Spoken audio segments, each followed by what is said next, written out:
Welcome back to This is VANCOLOUR. Let's be honest, when people feel unsafe, they look for ways to protect themselves. And some women are choosing to carry prohibited items, things like bear spray, even though it means breaking the law. So what are the legal risks? And where's the line between protection and criminal liability? Here to break it down, my fellow Soapbox social panelist on CBC Radio's On the Coast, representing Acumen Law, she is Kyla Lee, and this is Kyla's Court.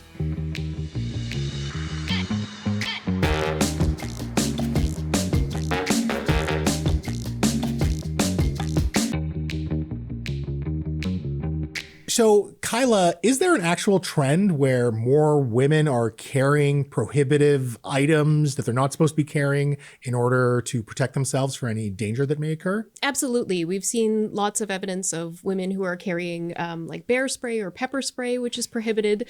You can't carry pepper spray? No. Oh, okay. Sorry to cut you off. Or brass knuckles disguised as little keychains or purse holders, or even handheld tasers that attach as a keychain and look all fluffy and innocent, but they're actually weapons. So this is a real trend, and are those the key weapons that we're seeing being carried by women? Those are the ones that we see most commonly, and they're all being offered for sale on Amazon. So, oh really? Okay, so they're easily accessible, but yet obtainable. You can't actually carry them. That's correct. They are prohibited items under the criminal code in Canada. So let's say you're just walking down the street and you have one of these items in your purse, and you spill your purse or something, and a police officer's there and he sees it. What kind of trouble can you actually get in? You could be arrested for possession of a prohibited weapon. You could be arrested for possession of a weapon for a purpose dangerous to the public peace. Or, they might just take it and send you on your way. Okay. But there could be like an actual criminal arrest. There could be criminal arrest and charges. Wow. Now, I want to talk about kind of the worst case scenario in a sense that, let's say a woman is attacked, but she's able to defend herself by using one of these prohibitive weapons, whether it's mace or brass knuckles or whatever else, or a taser. Is she off the hook because technically she was, being attacked and she saved herself? I mean, legally, technically, no. She would still potentially face criminal liability. But one thing that is overarching in all prosecutions in Canada is whether it's in the public interest to prosecute somebody. And in those circumstances, if you're a victim of an attack, you use a prohibited weapon to defend yourself, it's not really in the public interest to prosecute the victim when the real person, the perpetrator, who is deserving of consequences, should be facing them. This whole thing is very confusing because you can access these items very easily. Yep. And yet they're prohibited in terms of you can't carry them around, but then there may be some leniency if you need to use them.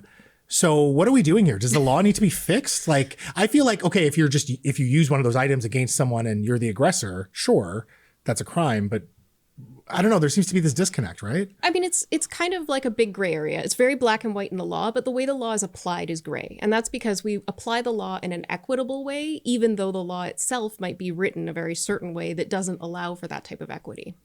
What would you actually recommend for women in terms of legalities and balancing, feeling safe? Because we know that there are certain neighborhoods where it's a little rough. We know that, there is an inequity in terms of men and women and their strength level. What would you say to women who go, I feel unsafe, I need this at least just for my own security? I mean, as a lawyer, I have to say, don't commit a criminal offense. Don't use any of these prohibited items. There are lots of personal self-defense items that are not prohibited that you can carry with you. And I would recommend searching those out and purchasing those. But do you think the law perhaps needs to be changed? I think that the law maybe needs to allow an exception for circumstances where it is for personal protection, particularly for vulnerable individuals, but that would be very difficult to police. Kyla, I appreciate your time. You're the first guest tonight who has not raged, but I know you don't have to because you're a lawyer and everything needs to be a matter of fact. So I appreciate your time. Thank you. Folks, that's our show. Thanks so much for tuning in. And thank you to Christy Farrell, Julie Kim, and of course, cool Kyla Lee, who didn't rage tonight, for their time. If tonight's show hit a nerve, I want to hear from you. Shoot me an email, mo@thisisvancolor.com, or please find me on the socials @VanColor.